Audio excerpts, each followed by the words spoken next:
iHeart Podcasts. Hear more Gold 101.7 podcasts. Playlists and listen live on the free iHeart app. What a show today. We had Chris Minns in. It's about time we spoke to our Premier about what's going on in the wider world of the great state of New South Wales. We take a look at a giant scandal in the White House during Barack Obama's regime. You won't believe what this huge scandal was all about. There's an interesting tale that you brought to the table about this guy who wanted to get a WWE wrestler tattooed on his arm. His partner goes, well, that's all very well and good, but he happens to have told me he's attracted to her and would like her to be his hall pass. Yeah. She said, is it all right that I'm outraged by that? Tales of the tattoo, we put it to you guys. And down to the Jonesy and Amanda Arms for the pub test, Mr. Albanese goes to Washington. Well, he's actually in New York.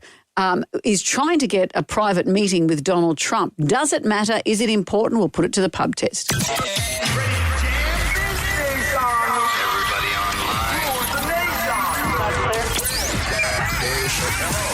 Right now, by the miracle of recording, we had so many requests for them to do it again. Mistress Amanda. Miss Keller. Amanda. Doesn't work alone. Wow, this is fantastic. Her friend is in a back room making the tools of the trade. I've heard them describe him as a drunken idiot. Sorry, I've been drinking beer. The legendary pirate Jonesy and Amanda the actress. Hello, Wiggles. Congratulations, Mandy. We're on the radio right now. What is it, your gun face? Jonesy and Amanda, you're doing a great job. You have no empathy for anyone but yourself, you giant tool. Now's the time to hear good radio. Sorry, a bit of a tongue twist there. Jonesy and Amanda are here. It's showtime, a-holes. We're on the air. Good morning to you, Amanda. How are you today? How'd you go? On the Very weekend? good. Great weekend. My side won the footy, which was good. That's always a good thing. Yeah. Commiserations to those that lost, the Bulldogs. That was a heartbreaking game, but Penrith, they just played out of their skin, Well, they were something as they like say. They were something like 17th or 14th halfway through the season. Yeah. And here they are. How many teams are left? 4? Yes. Yeah, that's Pointy it. end indeed. The pointy end, and we'll have to see the spoils of what happened with Smart versus Dart. Yeah. Because I can't recall. But you had a good weekend? I did, thank you. I've got a question I'd like to ask you. I saw Okay. this the other day. Ready? Important question this person has asked. Do you picture the muffin man Who lives on Drury Lane? as a man who sells muffins or a muffin with a face? This woman has said, my husband and I are arguing. No, it's a man that sells muffins. No, I thought it was a muffin like the big Tillsbury. Like a big muffin walking along with little stick arms and Have legs. you seen the Muffin Man? No, the Ryan, what Muffin did you Man. think? I thought it was a muffin with a face. Yeah, I No, it's did not too. a muffin with a face. It's a dude that sells the muffins. I would imagine he looks like the logo for Michelle's Patisserie. Michelle. No, I picture the There muffin. you go. The girls have just put up a picture. I rest my case. There you go. Yeah, It looks but exactly like I would A imagine. man's walking along with muffins on his head. But when you see, balance. it's like a whole lot of people have suddenly realised, and I was the same. This little piggy went to, Yeah, how's it go? Well, this little piggy went to market. This little piggy stayed home. I thought market was like it was having a day out. Yeah, no, that's going on. No, it only just occurred to me as an adult You're that when you the go to sort of market, people you don't get to come that home. thinks that the Colonel Sanders logo, his string tie is actually his arms and legs. No, I didn't think These that. are the people that you two are. No. Smart people like me know that the Muffin Man is actually a guy that sells the muffins. Well, if I thought about it, but in terms of, like, it was in the Shrek movie, so anything could be possible. Anything can be An possible. ogre who lives in a swamp. Oh, no, I thought an ogre was my boss, blah, blah, blah. I pictured you sitting in a swamp. But you don't look at me as an ogre. How are we going to get on today? Let's see what's happening. Action-packed show. I know little Miss Move Along there. Well, I don't look at you as an ogre was the last question. Chris Minns is going to be joining us on the show today. They've got some legislation Yep. against deep fakes. Yep. It'd just be good to catch up with Minzy, see how everything's going. Certainly better than his counterpart down in Victoria. Wonder if they ever swap notes. Maybe she should ring Minzy and say, hey, well, how do you run this joint? I seem to be making a real meal of it. She's making a real hash of it. Also, Instagram makes its return. And we can't do anything until we do the Magnificent Seven. This is question number 1. What do you call the light on a car that shows which way it's turning? Click, click, click. Do you know? Is that for you? Jam Nation. Beautiful looking morning. 12 degrees. The sun's streaming down on Sydney town. And Gemma Rye is here for some reason. Why are you here? It's Monday. Yeah, I had to do a swap of my 2 days a week. Right. Yeah, so I'm doing Monday and Tuesday this week because I'm in a play on Friday. So I've got to Just clear the calendar. Clear the lead calendar. Up to it. Yeah. because you don't want an early morning. So You've just- got to be on stage in the evening. Just Yeah. players on Friday. Yeah, Friday, Saturday, and Sunday. Quick plug. It's called A Kingdom of Fools. It's like a medieval comedy. But you wrote this. I did write this one, yeah. Brilliant. It's at NIDA. It's part of the Fringe Festival. That is great. Do you Yeah. have to grow a fringe? No, but I have to grow this beard out for it because I play a peasant who's a bit unkempt. You've got, till Friday to grow a beard? I've already grown it, so it's... Oh, sorry. So that fluff on his face. Is that a beard? Yeah, it's meant to be a beard. Anyway, Friday's sold out, but there's still tickets for Hang on, Saturday and Friday's Sunday. sold out? Yeah, it's sold out, yeah. We could have gone on Friday. Well, I might still get a special guest star. I wouldn't mind going to see you play. Yeah? Can we throw fruit like the olden times? Are you going to get drunk like at theatre sports? And call that a beard?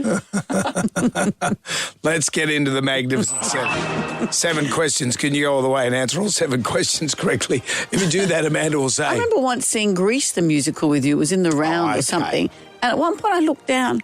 I thought, why am I kicking away cans on the floor? It's like we're at the football, but it was a theatre production. That was the worst production of Grease I've Maybe ever because seen you'd in had my 18 life. beers. It was dreadful. Because the stage kept breaking down. Remember there was Grease in the round and there was this stage, and midway through the show... A couple of times. They'd be in the middle of, I ain't bragging, she's a real... And then all of a sudden this voice would come in, all performers leave the stage. There has been a malfunction. Yeah. Jonesy said, I'm off to the bar. And then for 20 minutes, the show went for 5 hours. Yeah. Anyway, hello, Jeremy in Narellan Vale. Good morning. Good morning to you. Jeremy, we're asking the question this morning. When I say to you, have you seen the Muffin Man, do you think of a man selling muffins or of a muffin that looks like a man? The first one. Oh, Yeah, okay. man selling muffins. Thank you, Jeremy. What do you call the light on a car that shows which way it's turning? This is for Amanda as well, Jeremy. Indicator. I do know what an indicator does, Brendan. Do you? Question 2. What does the phrase thirst trap refer to on social media? If someone is set up a thirst trap, what does it mean? Party of some sort. No. Party of some sort. No. Jeremy would fall for it. James is in Windsor. Hello, James. Good morning, how are you? Very well. Do you know what a thirst trap is? I do not. I'm at a blank. I'm very sorry. Okay, what about the Muffin Man? Muffin Man is just a man. Selling For muffins. sure. Good. Thank you, James. I think we're working You've got this no one out. creativity, you lot. It's just because he's the Muffin Man. Yeah. He's not like some pastry good with stick arms and legs. Well, what and about a jaunty when hat. I mentioned to you Superman, do you picture a superintendent who's just a man? You've got no creativity. Well, Superman is Superman. Jonesy and Amanda. Sam Nation. Podcast. We have the Magnificent Seven, and we're stuck on question number 2. It's going to Claire in Blacktown. Hello, Claire. Hello, good morning. Good morning. Claire. What does the phrase thirst trap refer to on social media? A thirst trap usually refers to photos or videos that are created to create and attract sexual attention from viewers. Yeah. Very good. So you might be talking about your love of books, but there'll Yeah. be a picture of you in a bikini or something like that. You should do that. A bit more thirst trap. Do you think, Yeah, Brendan? yeah. Well- You could be talking about the Middle East peace process Yeah. while you're wearing your little bikini, Okay. and that'll get bums on seats.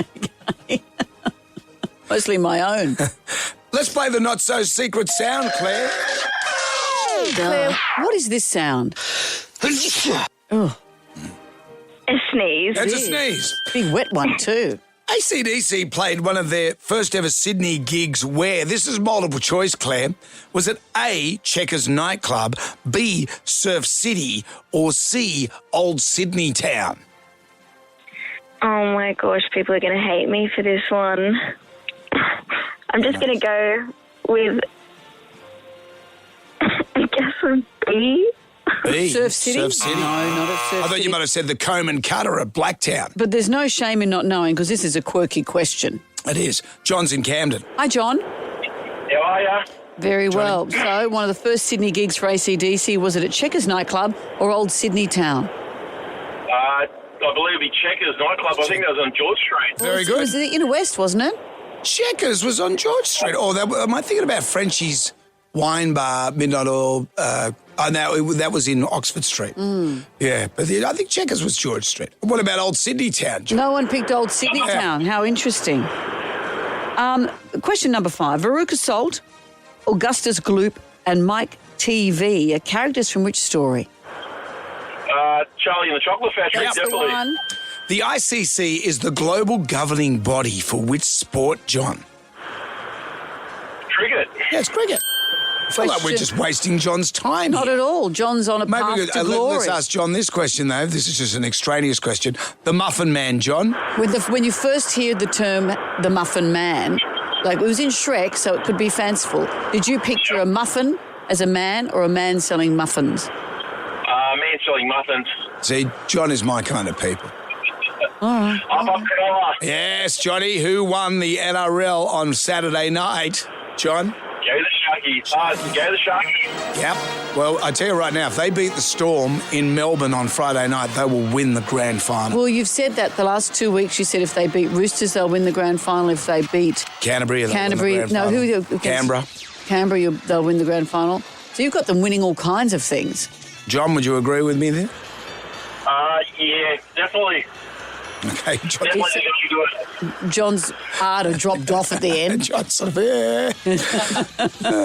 Congratulations, John. You've won the Jam Pack. You've got a 365-day SIM plan valued at $300. Escape your pricey telco with great deals from Amasim. A family pass to Echoes, a light and show sound at Bella Vista Farm. Limited nights and tickets remain, by the way. And Jonesy and Amanda Carriage fit a colour in the substandard pencils. John, thank you. Thank you. And up Cronulla. Well done, mate. Well done. Jonesy and Amanda. Jam Nation. Podcast. Jonesy and Amanda. If I was on a celebrity roast, I'd say he's got the smallest meat and potato in the biz. Probably start with that.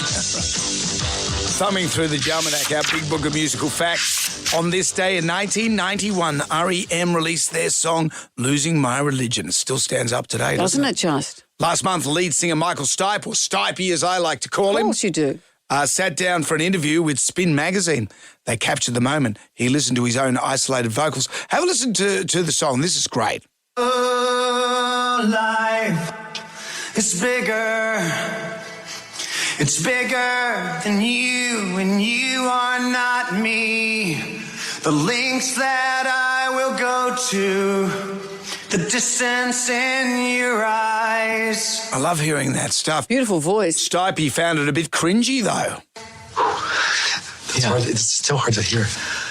It's just so naked, you know. It's so raw. It's so unsupported. That's hard. I don't think he finds it cringy. Do you think cringy or more he feels like a window to his inner soul almost? That's true. Actually, cringy is, remember Jordan recorded The Whole New World with Peter Andre? Oh, when they were that's together. cringy. This is cringy. A whole new world,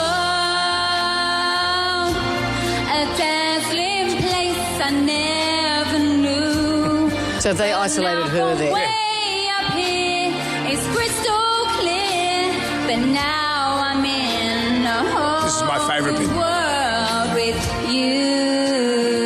Yikes. We listened to more of that than we did of Michael Stipe. Oh, well, no. I don't think What are we going to play? You don't need to worry, Stipey. Jam Nation. Well, what a weekend of football. What a weekend of football. I put to you the previous week when you beat the Roosters, the Sharks beat the Roosters, not you personally. I thought, for my revenge, do I want you to lose horrendously to the Raiders, or do I want you to get into the grand final and be humiliated 50-0? I can't still decide what I want. You know, all I would want from you, if your side was in there, I would want nothing but the best for you. You know, actually, I'm starting to come around to the Sharks being the team to support, because I know it's very impressive that the Panthers, who were 14th or 17th halfway through the season, have now found themselves in the top four. That's very impressive. But the Storm, been there before. Yeah. You know, now the Bulldogs are out. We want a redemption story. And the Raiders were going to be that. The Doggies I watched that game yesterday and I was, Sharks. I think in my heart of hearts, I was going for the Doggies, but the Panthers, whoa. So who's left? What have we got? So we're down to now, it's Storm versus Sharks, Broncos versus Panthers. Yeah, see, I think That's next week. I think the Sharkies, if you want an underdog, if you want a story of a success story, I think it's got to be the Sharkies. When was the last time you won? Is it 2013? 2016. It was my mistake. I do apologise. Read your tattoos. I'm sorry. 2016. Look, if the Sharks win against the Storm in Melbourne on Friday, they will win the grand final. Well, you said you've said that. You said if they beat the Roosters, they'll win the grand final. If they beat the Raiders, they'll win the grand final. So you've talked them up. Every game in the last few weeks has been a grand final for them, is what my point is. And look at the capricious nature of football. Last week with what happened with that game, the Raiders and the Broncos, that game's still going. It went for 90 minutes and they thought that they'd won, but they didn't. That was heartbreaking. That was heartbreaking. That was the toss of the coin for the Raiders. Yeah. And you look at every little thing that makes a rugby league game. Everything. You've got a football. You've got football players. It could be anything, a blade of grass. Could be an errant gust of wind. It could be anything. An errant gust of wind. It could be anything. It's like how you pick the particular games. Yeah, well, we've been doing that this year. I've been throwing darts at you and this week, the last few weeks, you've been blindfolded, as have I. So there's no favouritism. So I throw darts at you while you're wearing a blindfold. Yep. It didn't go so well last week. Sharks and the Raiders, what's going to happen here? Oh, no, that hit the camera. Whose camera? No, the studio camera. That's way up in the corner. Yeah, and that's very expensive as well. Yeah, oh yeah, that dart went right up into the corner of the room. Yes. But then the next dart did this. Yeah, you got one. Wow, Okay. who was that? You got the Sharks. Oh. No. Why? That means they won't win. Ironically, you're disappointed because normally I pick the Sharks and they don't win. Yeah, but now. And good, because we'll be off the week if indeed the Sharks do get into the grand final. You were about to say when. We'll be off that week. I also picked the Panthers. The experts picked the Panthers, but the experts picked the Raiders. So I got 2 out of 2 this week. Just goes to show. Jonesy and Amanda. Jam Nation. Let's get on down to the Jonesy and Amanda Arms for the pub test. Our Prime Minister, Anthony Albanese, going to see American President Donald Trump. Does it pass the pub test? Well, how important is it to you? He's going to be seeing him. They're in New York City for the UN General Assembly. But Donald Trump has said there will be some meetings off to the side. This is how casually he spoke about it. He said, I'm going to be meeting a lot of the leaders. This is a quote, they want to, probably 20 of them. Everyone wants to meet me. I'm just one person. We're going to meet with quite a few of the leaders. I'm going to meet with some of the majors, is what he has said. Does it matter that Anthony Albanese has a face-to-face with Donald Trump? Many of the world's best leaders have faced off with Donald Trump and come away humiliated. Mm-hmm. I know that they're already saying we don't appreciate the fact that Australia has recognised Palestine. Climate change, there's some controversy around our differing opinions there. Donald Trump isn't one of those leaders who says, hey, we have differing opinions on this, let's be civil. That's not always how it goes with him. We could come out looking humiliated. On a bigger picture, America is in turmoil at the moment. Do we affiliate ourselves with the American empire, or is our future with our biggest trading partner more China and Asia? I think Anthony Albanese is in an interesting position because you've pretty much got to lick bot-bot.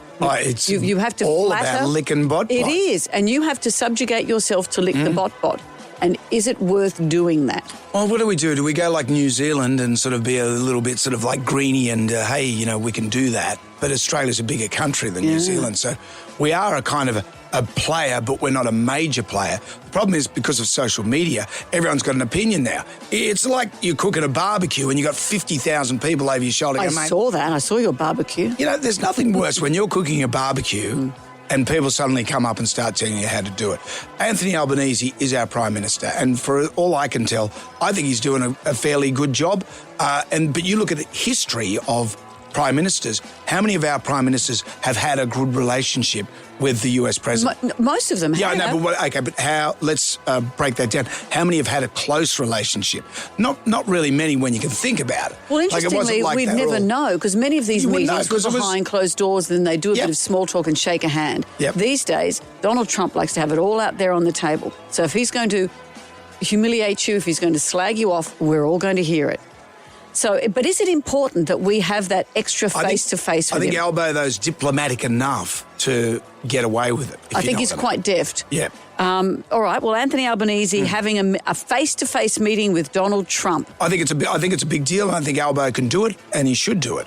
Does it pass the pub test? 135522 is our number. We'll have that for you after 7 o'clock. Also, Chris Minns, maybe we could ask Minzy, because the first thing, you're meeting Donald Trump. You're the president of Australia. President, nice. Jumped in. You're the Prime Minister of Australia. What's the first thing you say to Donald? I love what you've done with the White House. A little gaudy for my taste. It's a little but gold. I see where you've gone with it. Sale at Goldmart much? We'll have that for you after 7 o'clock. Jonesy and Amanda. Jam Nation. Podcast. I want you to get up right now. I feel like I'm taking crazy pills. Go to your windows, open them, and stick your head out and yell, I'm as mad as hell.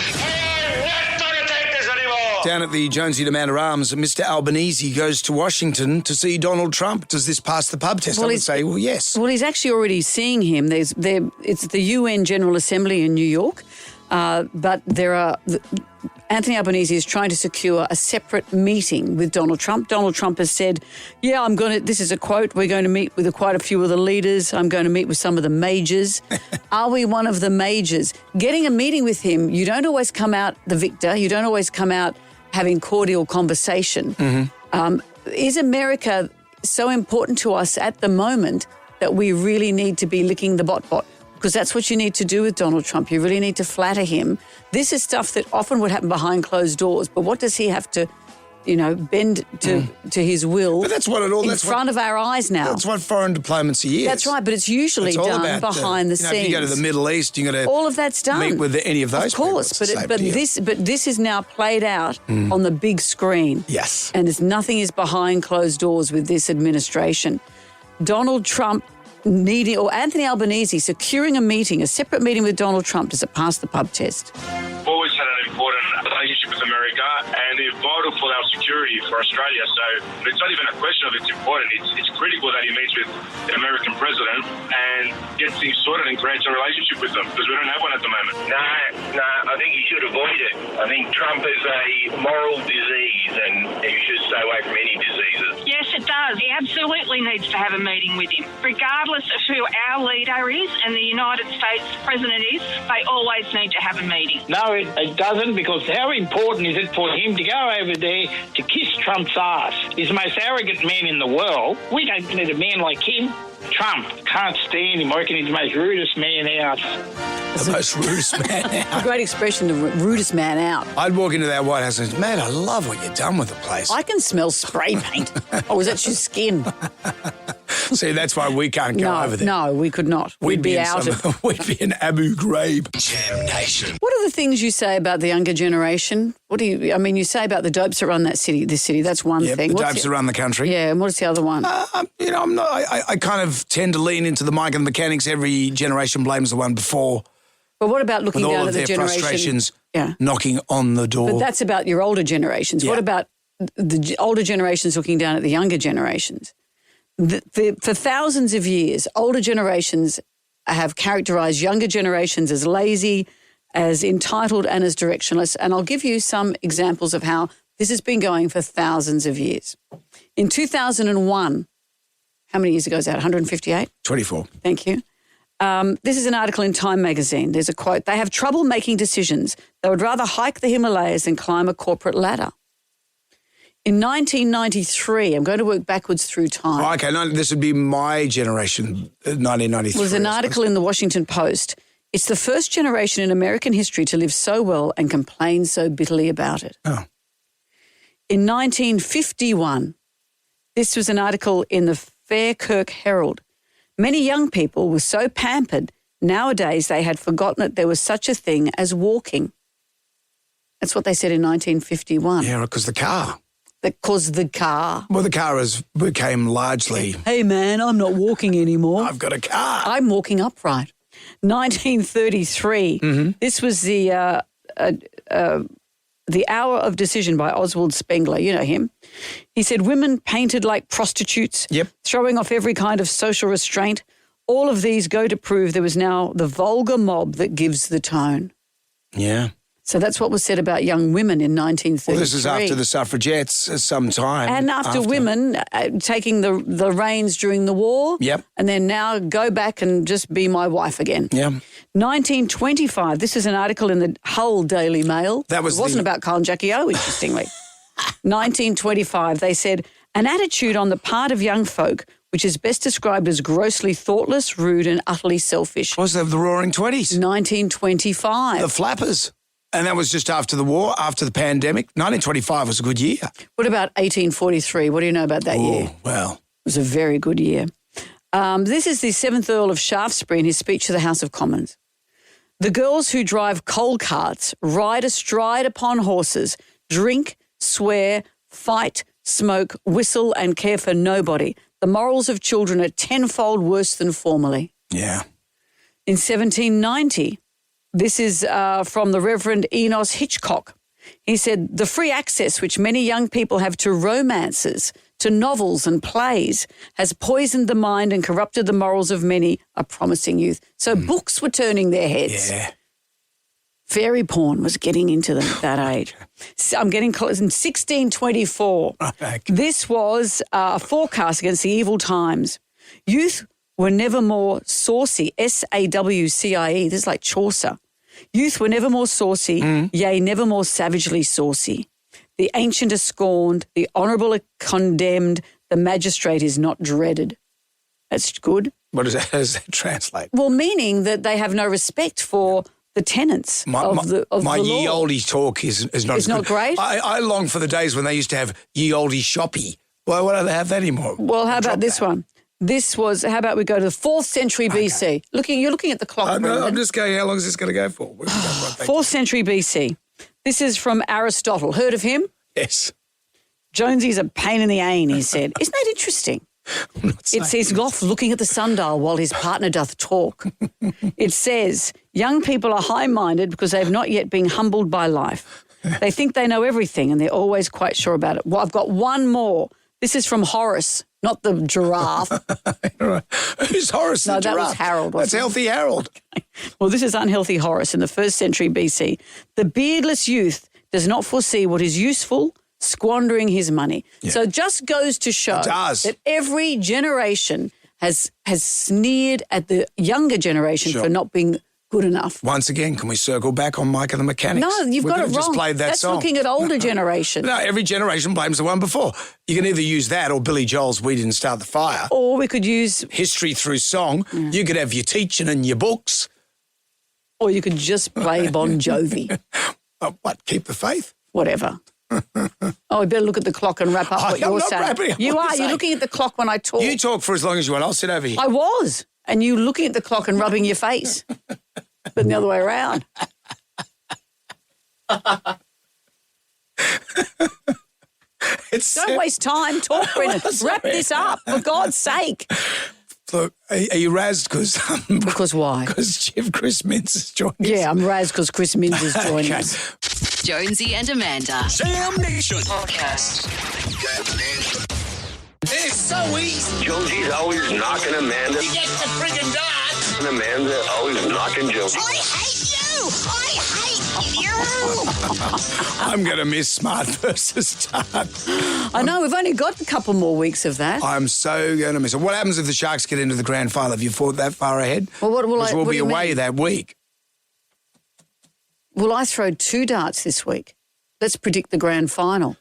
Okay. Well, with 8 permutations of what might happen. Okay. All the players are overcome by gas. It's Monday. Let's just... Well, I tell you what, I thought of you on Saturday. You would have loved to be with me I on spend a lot of time in your thoughts on the weekend? You do, very much nice. so. Oh, nice. Because I think about you a lot. I always go, what's Muntz up to? Well, you would have loved what I did on Saturday. I went to the big design market, Brendan, at Carriage Works.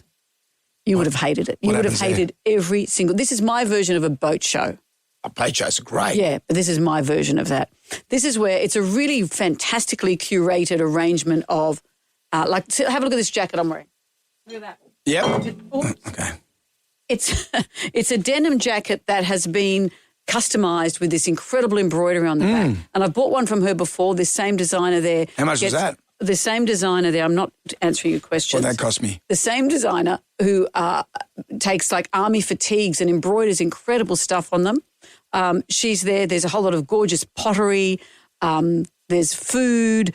There's clothes. There's a whole, look at your face, handbags, all the stuff I love. Lots of jewellery, lots of jewellery. How many guys were there? Not many, No. but there were some. And were the guys that were there, do they look like they've been abducted and they're just going, oh, God. No, because there's interesting things for all kinds of people. I bet you there would have Brendan. been a section where there's just a seat where a guy can just sit down and just go, man, how long is this going to take? Well, see, And thank you. Carriage Works, there's no pubs around. Oh, there is that pub. That's a good one on the corner. See, when you say you go to the Suppose, boat show, I don't talk like this to you. You do.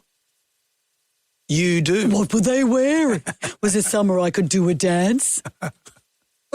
The big design market, actually, there's a ceramics one in about a month's time. Would you like to come to that with me, Brendan? I bought a really beautiful teacup and I'm looking forward to going back to the ceramics I'd rather one. paint my anus. Well, that's happening next week too. They've got a workshop for that. Of course they do. Jonesy and Amanda. Jam Nation podcast. It was dubbed the biggest scandal in presidential history. It happened on August 28, 2014. Barack Obama was the president. Yep. He was giving a live press conference in which he discussed the prospect of escalating US military response to the Islamic State in Syria. So this was the controversy. No, the controversy, so strange to look back on this, the major controversy at the time was what he wore. The president came out addressing reporters on Thursday, and he was wearing this tan suit. President Obama's decision to wear a light tan suit at yesterday's news conference. He was wearing a tan suit. Light tan suit. I think it was shocking to a lot of people. Is this an effort to make him look warmer? There's no way I think any of us can excuse what the president did yesterday. I mean, and then for him to walk out, I'm not trying to be trivial here, but in a light suit, light tan suit. Also known as Tangate. Tan suit, and how the tan suit made him look unpresidential. Whoever talked him into going into a tan suit, they're so desperate because of these low poll numbers, they're willing to do anything. The tan suit made him look unpresidential. I remember the tan suit. And the brouhaha around the tan suit. I miss those I days miss tan suit where that's days. the biggest controversy in the White House. But now we have 2025. Jam Nation. The New South Wales government has passed legislation outlawing the creation and the sharing of sexually explicit deep fakes without consent, following a huge rise in explicit deep fakes. To tell us more, we're joined by the Premier, Chris Minns. Good morning, Premier. Good morning, Amanda. Good morning, Jonesy. Thanks for having me on. Can we say Minzy? I feel like, it's not really premierial when you say Premierial? Premierial. Absolutely, you can. Of course you can. Thanks, Jonesy. This stuff is quite terrifying, isn't it? The implications of deep fakes, sexual deep fakes being shared about you. I know that the implications have been tragic for children. Yeah, no, you're absolutely right. And I think government sometimes are a bit slow to the table, particularly with rapidly changing technology. But this one is something we have to move on as quick as possible. The circumstances can be hugely traumatic, primarily for women. It is a form of abuse. And sexually explicit, pornographic, AI-generated images can be so realistic. But if they're directed at young people in particular, it can have huge, huge implications for their mental health, their anxiety, and their relationships with others. And what sort of punishment are people going to get when they distribute these deep fakes? Punishment of up to 3 years in jail and a fine or a fine of $11,000 or both. Obviously, the jail sentence is the big disincentive there, and look, we believe we need it. It is already illegal to illegally record someone in an intimate moment, but that doesn't cover the generation of AI, which in the circumstances where someone wasn't attending, had nothing to do with it, but could be seen to be part of it. We're also hugely worried about what they call sexploitation, where someone could be shaken down for money or even worse in circumstances where these images and these videos are generated. And look, it's appalling behaviour. It's despicable that someone would even contemplate doing it.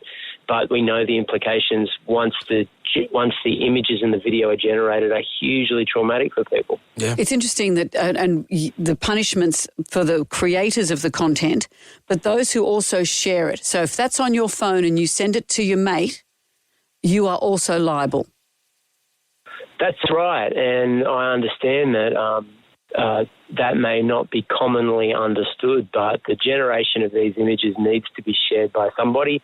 Often this is done, I don't know the motive for it, but people have to understand that, yes, these are serious penalties, but on a moral level, on an ethical level, you shouldn't be sharing these kind of images. It's grossly unfair to the people involved, and without their consent, it's appalling behaviour. Yeah. Away from that, Anthony Albanese's off to meet with Donald Trump. If you were the Prime Minister of this country, which you could well be, Chris, what would you walk into the White House, what would the first thing you say to Donald Trump? I'd probably say, well, I love the gold. Love what you've done. I can smell spray paint. Looks fantastic. That's right. Not talk about, I don't know what I'd say, actually. I'd probably be tongue-tied. Yeah. Maybe I'd give him my Donald Trump impression. Okay. This is a huge room. This is a huge room. It's good to see you both. You're both losers, but congratulations. I think that's good. I think that'll get those No wonder they tariffs. keep you here, Premier. Don't say that. I think he's doing a great job. I do too. I like this guy. Are we over the protests? Are there any more crazy protests on this weekend? Or are we done with that? Well, I think they're still continuing, and that's a balancing act for New South Wales Police. We recognise people have got a right to protest, but you've also got a right to enjoy the city and spend time with your family and friends in the city's CBD. I mean, sometimes police are left with this impossible task where they've got to balance both things at the same time. I think they've done a really good job. I know that others have criticised them, but can you think about how impossible that job would be to try and maintain a city of millions and millions of people with very different and divergent views while at the same time letting people enjoy this beautiful weather? Yeah, so, look, we're getting there, but sometimes it's harder than It's harder than not. You've got a lot on your plate, and that's keeping the old statue of Bruce Lee nicely shined. I went past it in Cogra the other day. It's looking good. Yeah, it's still perplexing, and most people don't understand why it's there, but it has become an institution. Yep. And it's not going anywhere. I mean, I think that's the big message out of today. I know that there's haters out there that want to rip it down, but we will go to the wall for that Bruce Lee statue. Everyone likes to look at the statue. Even though he never came to Australia. No, never came here. I like that people look at it and think, that's perplexing. That's perplexing. And you know what? There'll probably be a protest about it on both sides anyway, Chris. It's always great to talk to you. Thank you for joining us. Thanks, guys. I appreciate you having me on. Our Premier, Chris Minns there. Jonesy and Amanda. Sam Nation. Podcast. Gold 101.7. Hello there. It's Jonesy and Amanda as the sun glints down on the Bruce Lee statue of Cogra. We're just talking to our Premier, Chris Minns. Do you remember the controversy all those years ago when they put the Bruce Lee statue in because it was a gift from our sister city in Hong Kong? Is that what happened? Somewhere like that, yes. But there was no particular connection between Cogra and Bruce Lee, was there? They're just sister cities. So and sure as the French gifted the Statue of Liberty to the Americans. Right. Same thing. We got a statue of Bruce Lee, but people at the time well, as the Premier himself said, we were perplexed. We were perplexed, but I like it. But this lady, she wasn't too happy about it. He's never been to Cogra, and he's not going to. He's dead. What did Cogra give them in return?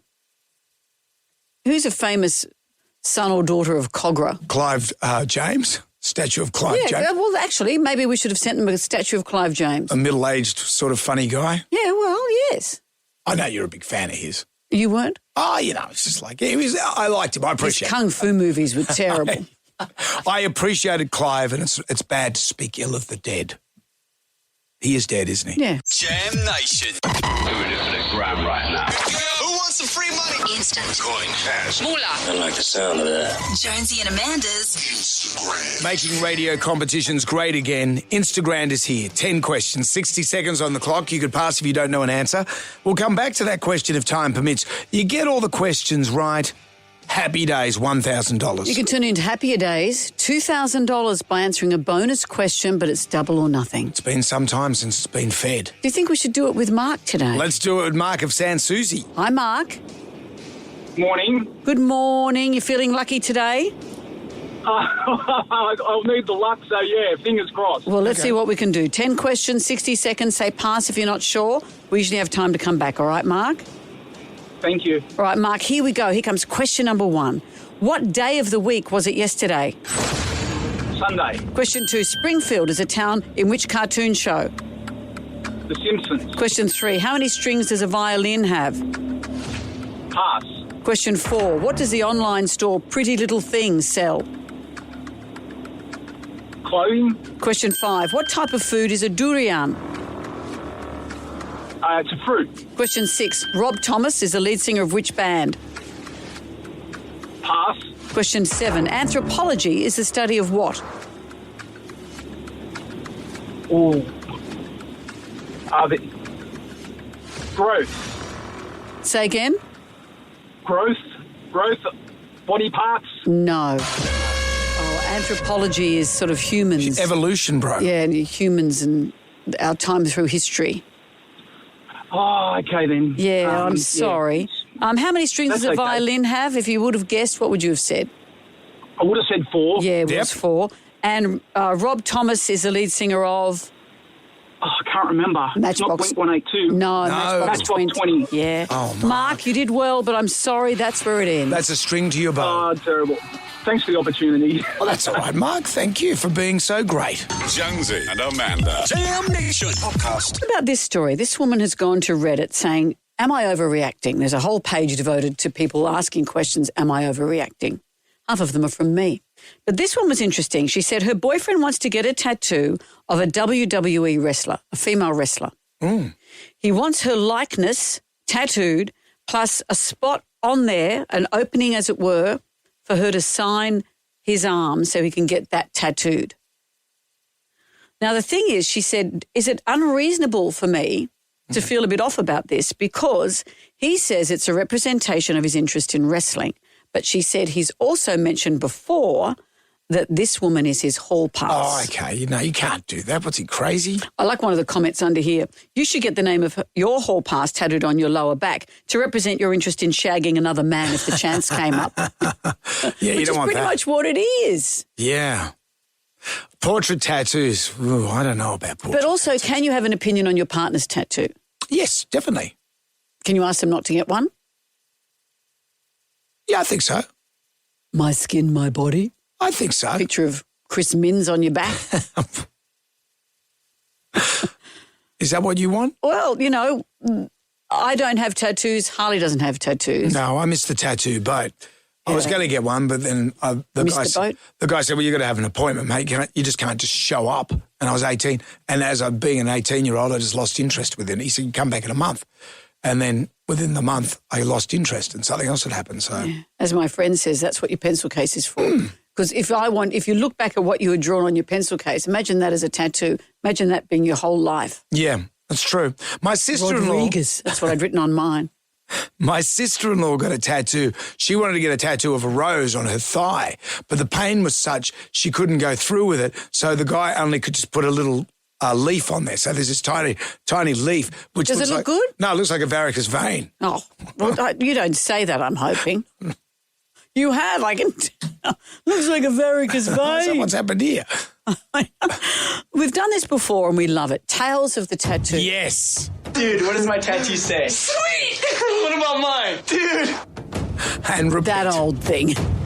Jonesy and Amanda. Jam Nation podcast. The tribal drama is beating Tales of the Tattoo. Dude, what does my tattoo say? Sweet! What about mine? Dude! I can barely hear that without wincing. I remember love having that to see movie. that in the cinema because we were going to be interviewing, Ashton Kutcher, I That's think, right. from the film. And I sat in a cinema with the smell of stinky teenage feet and I was alone.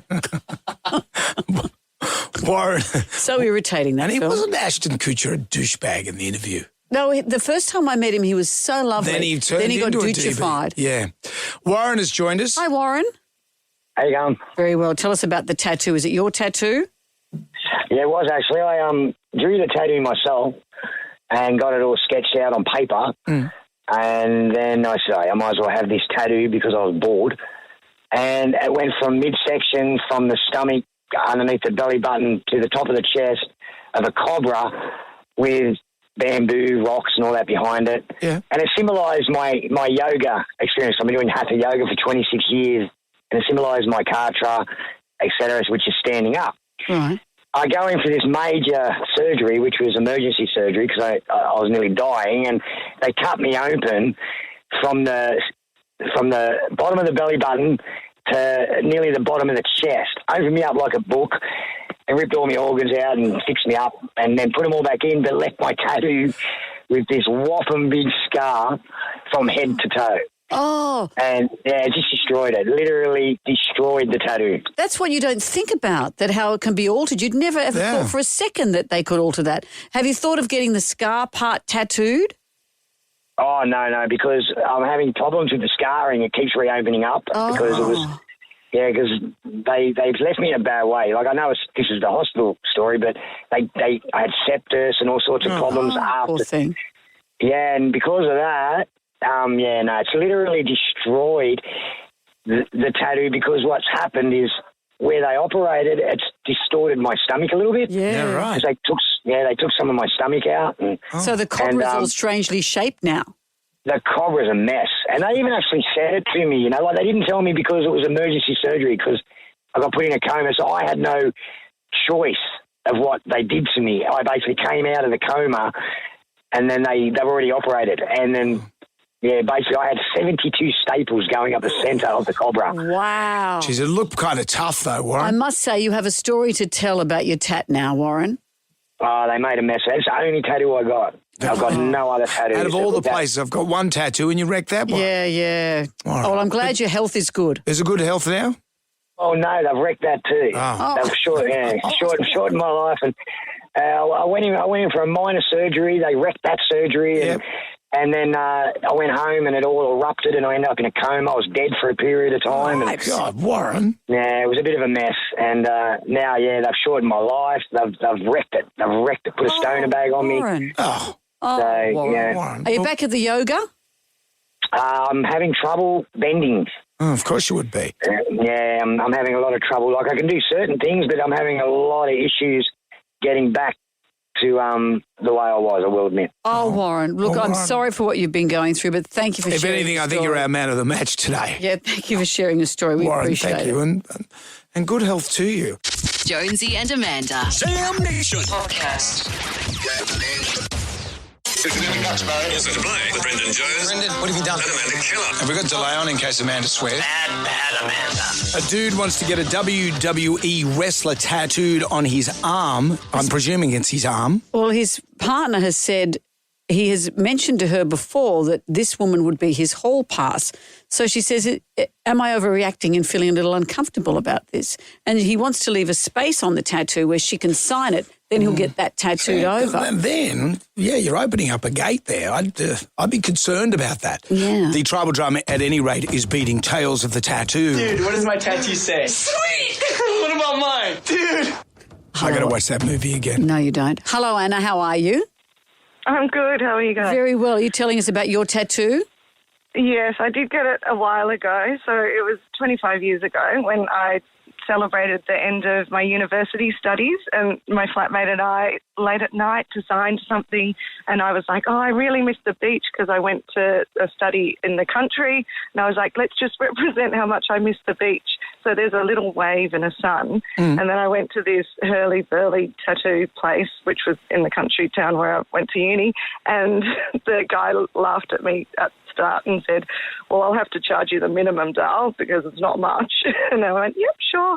And I got it sort of just down quite low because I didn't want it seen by many people. So I thought it was really subtle and tasteful. And I got it done and I was a bit excited, and then went to the beach like once I could and wanted to sort of show it off. And like back in those days, the swim costumes were quite low, bikinis and stuff. And my friends turned around and laughed and they were like, looks like a straight pubic hair.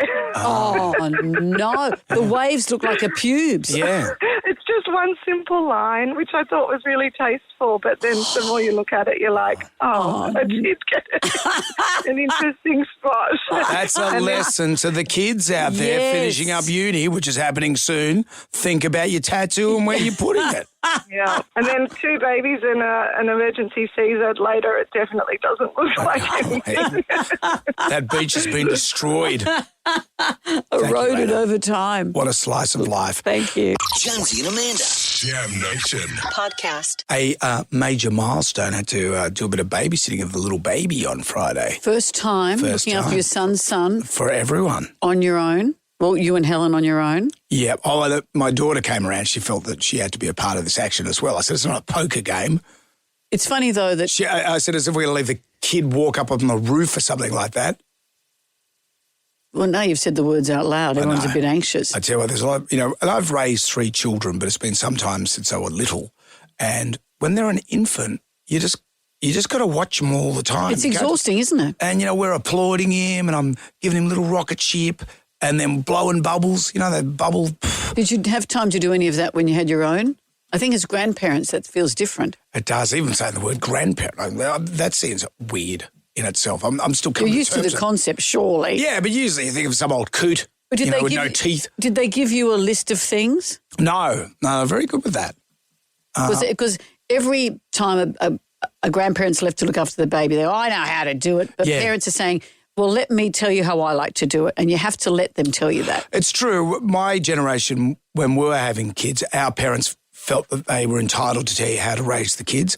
These days, I feel any young parent knows more than we ever did because as a society, you learn more. A lot of people say, you can't do anything at all, politically correct or whatever, and you can't put them on the back of a ute or let them play with a chainsaw. How dare they? It's probably a good thing. Yeah.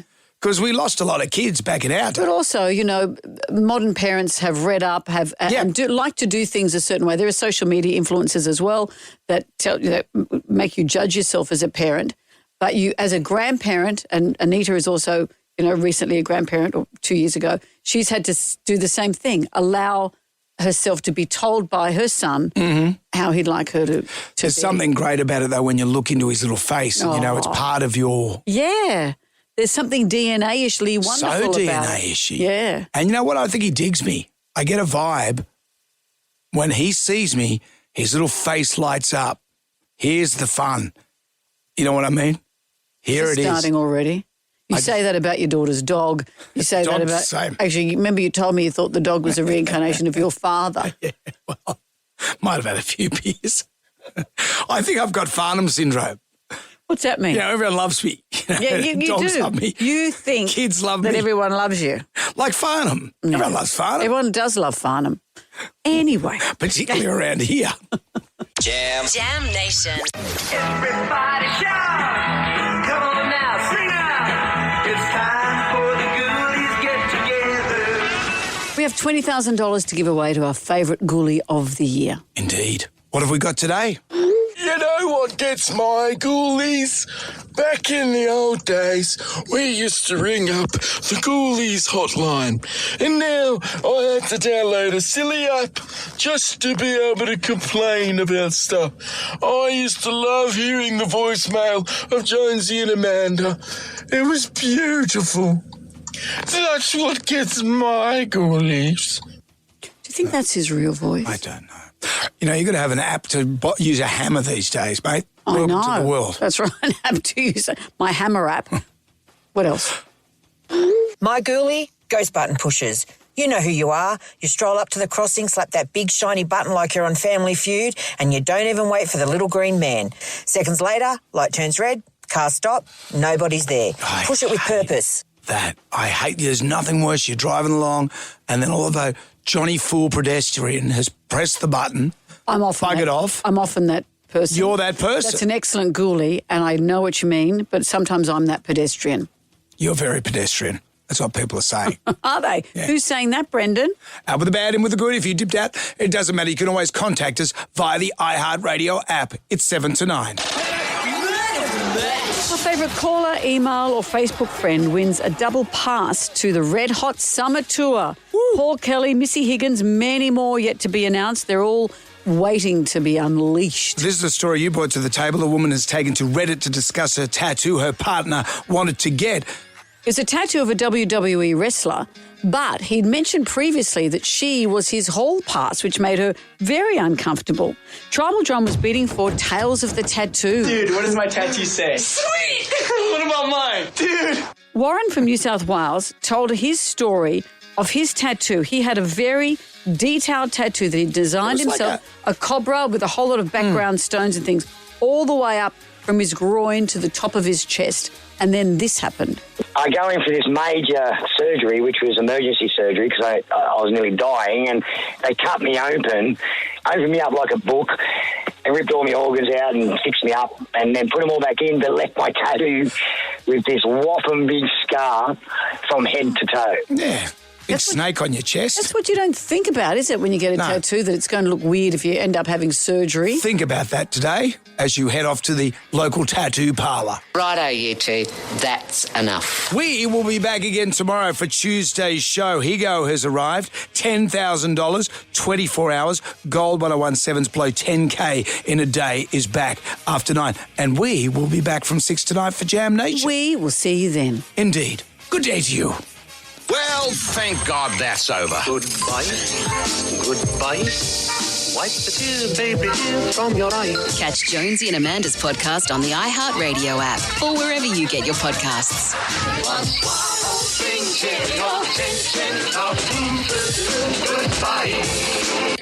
Jonesy and Amanda. Catch up on what you've missed on the free iHeartRadio app.